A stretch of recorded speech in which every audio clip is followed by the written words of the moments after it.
Bonjour chers frères et sœurs, comment allez-vous? Bien. Parfait. Êtes-vous trop...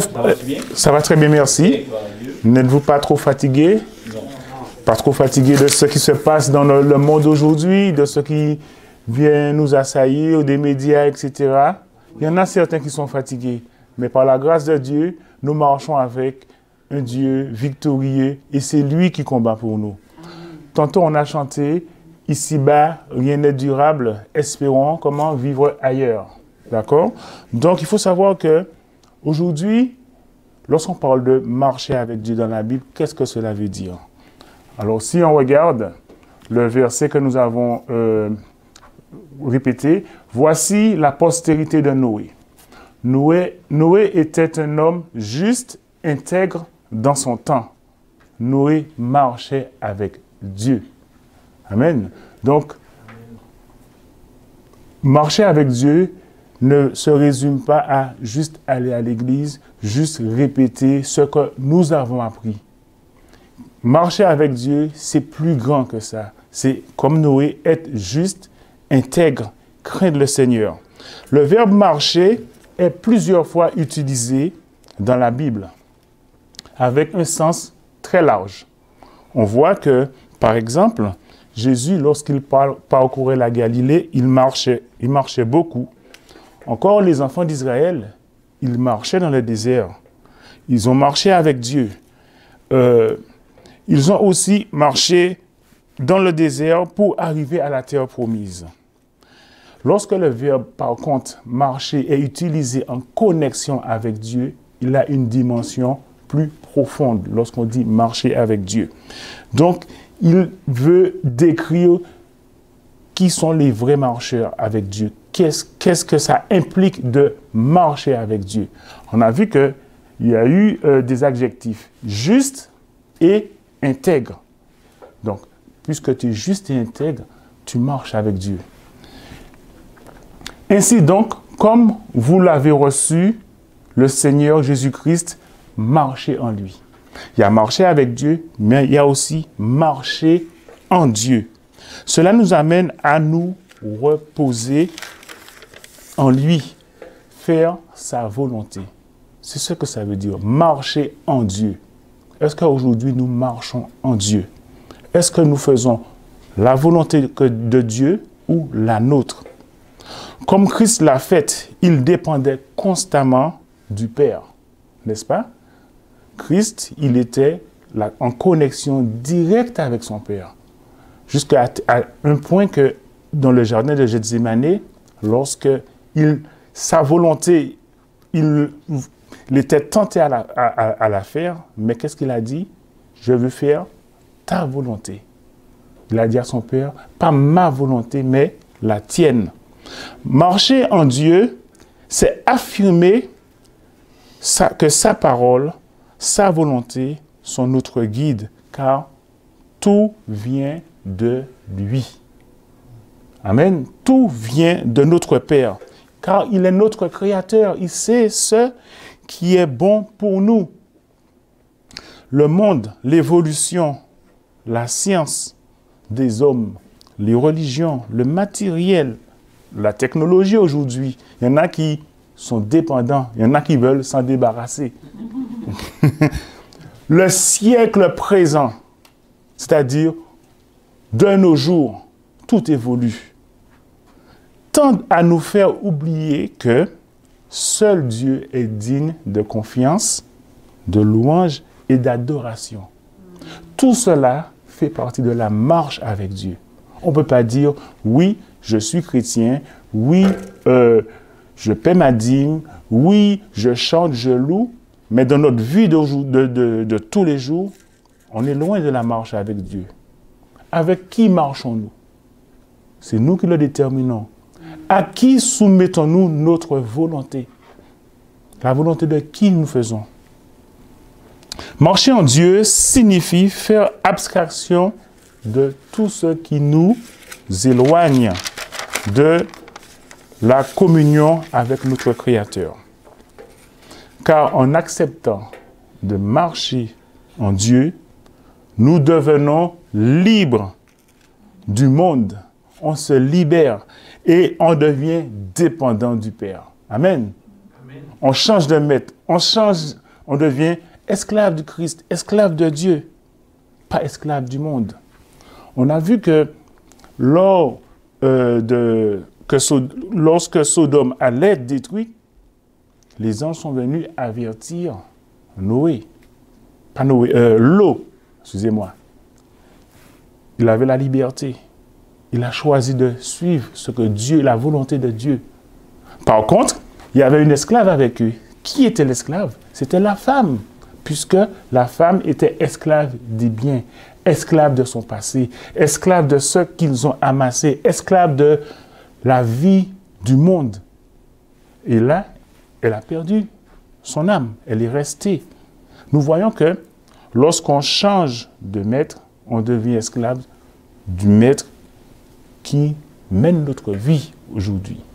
Qui mène ta vie aujourd'hui? Nous voyons que marcher en Dieu, c'est lui donner la totale possession de notre être. Lui donner vraiment libre accès à notre vie. C'est vrai qu'on parle de marcher avec Dieu, marcher en Dieu, mais aussi, effectivement, ces termes sont très significatifs du vrai chrétien. Alors, lorsqu'on entend parler de marcher en Dieu, ça a une grande signification. Il marchera devant Dieu avec l'esprit et la puissance d'Élie. Là, on parle maintenant de marcher devant Dieu. On a vu marcher avec Dieu, marcher en Dieu, mais marcher devant Dieu. Il marchera devant Dieu avec l'esprit et la puissance d'Élie pour ramener les cœurs des pères vers les enfants. Il les rebelle à la sagesse des justes, afin de préparer au Seigneur un peuple disposé. Maintenant, quand Dieu nous demande de marcher devant lui, qu'est-ce que cela implique? C'est de manifester ou professer notre engagement. Notre engagement, notre fidélité envers lui et représenter enfin son caractère et accomplir fidèlement notre mission sur cette terre. Sommes-nous engagés? Sommes-nous engagés avec Dieu? Pouvons-nous marcher devant Dieu? Lorsqu'on nous dit de marcher devant Dieu, est-ce que notre mission, est-ce que notre engagement reflète vraiment notre caractère ou encore le caractère de Dieu en nous? Marcher devant Dieu, marcher avec Dieu, marcher avec Dieu, effectivement. Notre mission sur cette terre témoigne avec qui nous marchons. L'Éternel marchera devant toi. Il sera lui-même avec toi. Il ne te délaissera point. Il ne t'abandonnera point. Ne crains point et ne t'effraie point. Ce verset-là est pour nous aujourd'hui. Nous qui nous inquiétons du lendemain, nous qui nous inquiétons de est-ce qu'on pourra se réunir, est-ce qu'on ne pourra pas, est-ce que. Maintenant, on a une force qui nous précède. On a l'Éternel qui vraiment marche devant nous. N'est-ce pas rassurant? Amen. Qui te précède dans tes choix? Qui te précède dans tes décisions? Qui marche devant toi? C'est ça la question à se poser ce matin. On fait des choix, on se dirige dans certains endroits, mais qui nous a précédés? Qui nous précède? Suivons les pas de quelqu'un? Quels pas suivons-nous? Qui trace le chemin de ta vie? On a vu aussi que lorsque le peuple d'Israël était dans le désert, il suivait Dieu.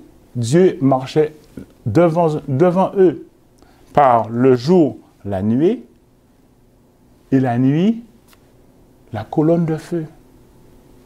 N'est-ce pas rassurant? La nuit, on ne voit pas. le jour, ils n'avaient peut-être pas le sens de l'orientation, mais Dieu, vraiment, était leur boussole. Dieu était aussi leur lumière dans la nuit. On peut illustrer ça aujourd'hui. Aujourd'hui, est-ce que le monde est éclairé? Est-ce que la nuit ne couvre pas le monde aujourd'hui? Bien sûr. Peut-être on pense qu'effectivement, on voit avec notre œil naturel, mais les péchés, les cataclysmes, les gens sont désorientés. Le monde est dans la nuit, plongé dans le noir. Mais on a une colonne de feu qui travaille dans nos vies et qui nous guide, heureusement. Donc, marcher derrière Dieu, c'est aussi marcher selon son rythme, selon ses promesses.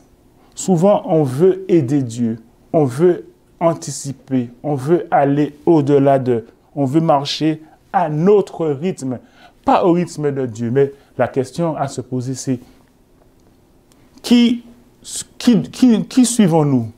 Qui doit suivre qui? Dieu doit nous suivre ou nous qui devons suivre Dieu? Nous marchons selon le rythme de Dieu. Le jour, le peuple suivait la nuée, comme je l'ai dit, et la nuit, une colonne de feu dans le désert. Donc, il y a beaucoup de situations où nous voulons être maîtres de notre vie. Mais souvent, qu'est-ce qui se passe? Nous échouons. C'est pour cela que le Seigneur nous a donné sa parole. Il nous a donné les promesses, il nous a donné les prophètes, il nous a donné vraiment les pionniers qui peuvent aussi nous partager sa parole, nous révéler ses vérités. On t'a fait connaître aux hommes ce qui est bien et ce que l'Éternel demande de toi, c'est que tu pratiques la justice, que tu aimes la miséricorde et que tu marches humblement devant ton Dieu. Il y a beaucoup de fidèles, beaucoup de chrétiens, mais seuls ceux qui marchent avec Dieu seront couronnés par lui. Amen. Beaucoup d'églises, beaucoup de doctrines, beaucoup de théologiens, mais peu marchent avec Dieu, peu font sa volonté. La volonté de qui tu fais aujourd'hui? Dieu te parle, Dieu te demande quelle volonté choisis-tu de faire. Si aujourd'hui tu réalises que tu as marché à côté de Dieu, mais sans être avec lui, ou que tu as fait comme la foule qui suivait Jésus, parce que lorsque Jésus marchait, lorsque Jésus se déplaçait, il déplaçait aussi des foules qui le suivaient. La foule qui suivait Jésus, peut-être pour des miracles, peut-être pour des récompenses, sans vraiment être avec Jésus. On peut se dire chrétien et sans vraiment être chrétien. Aujourd'hui, la bonne nouvelle que Dieu te parle, te dit, c'est que qui que tu sois, d'où que tu viennes, quelles que soient tes erreurs, quel que soit ton passé, sache que Dieu est toujours là pour marcher avec toi. Dieu est toujours là pour marcher avec toi. Ce n'est pas à Dieu de faire ta volonté, mais c'est à toi de faire la volonté de Dieu. Amen. Et cela comment? Cela implique un renoncement à soi. Cela implique une réconciliation. Renoncement à soi-même et la réconciliation aussi avec tes semblables et avec ton Créateur. Aujourd'hui, tu te dis, oui, j'ai marché à côté, j'étais à côté, j'étais comme les disciples qui suivaient le Christ. Ils étaient à côté. Juste à un moment que lorsque la persécution est arrivée, lorsqu'on a voulu livrer le Christ, il n'y avait plus personne. Même ceux qui étaient proches. Marches-tu à côté de Christ ou marches-tu avec Christ? C'est cette question à se poser.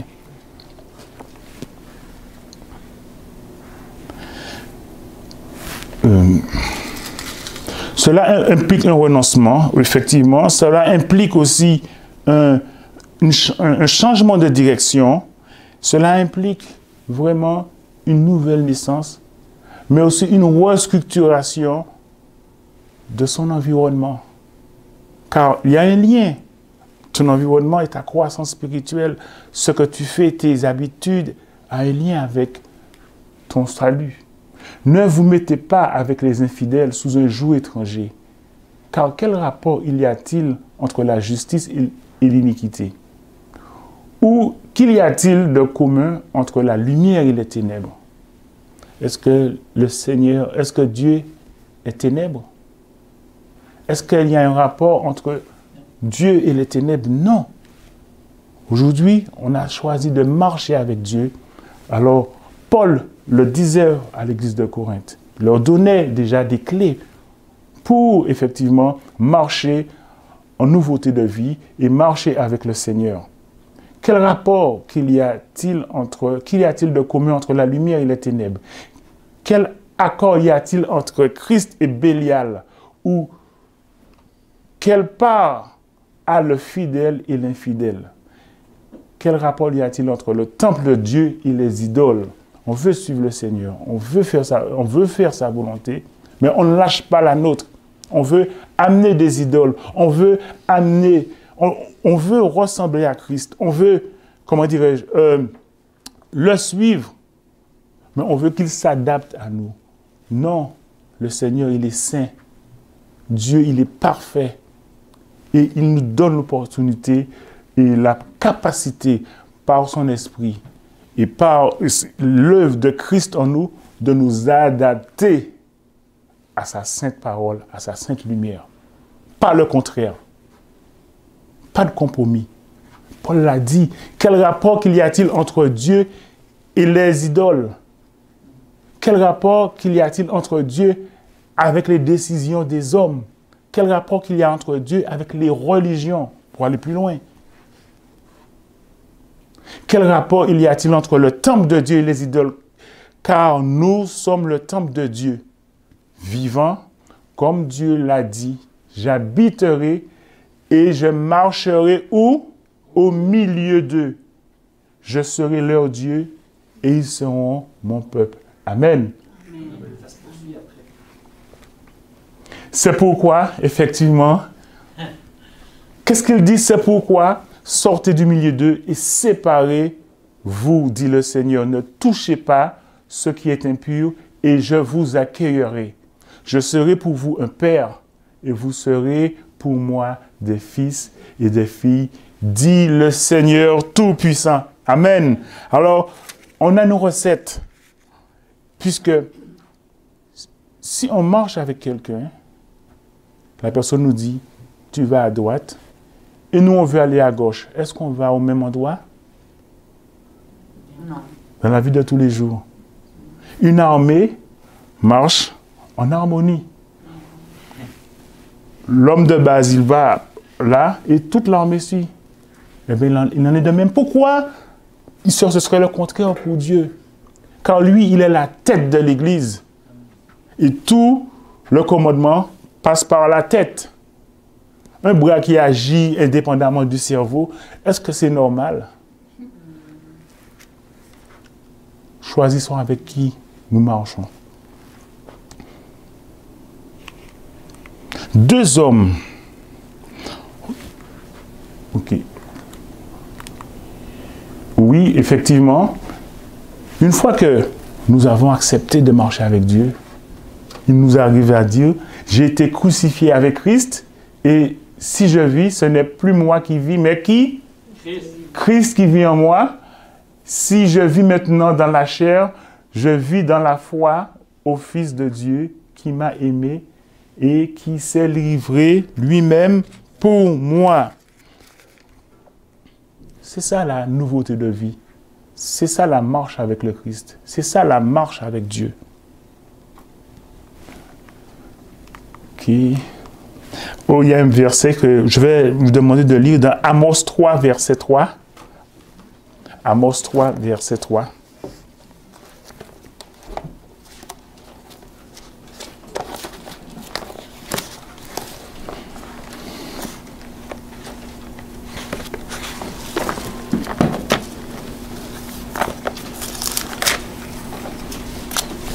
qui nous dit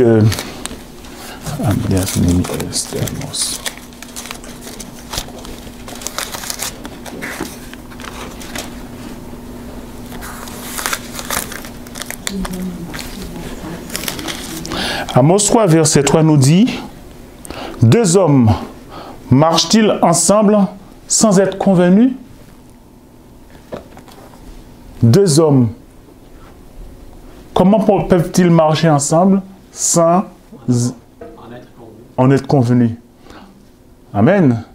On veut marcher avec Dieu. Conformons-nous à ses commandements. Conformons-nous à sa voix. Conformons-nous à son caractère. Et là, nous serons effectivement en harmonie et en phase avec notre Seigneur Jésus-Christ.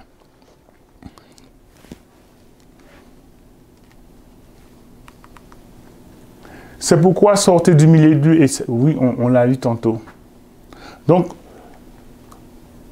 le message que Pierre, ou encore que Dieu nous délivre ce matin, il nous dit, je vous exhorte comme des étrangers et voyageurs sur cette terre, à vous abstenir des convoitises charnelles qui font la guerre à l'âme.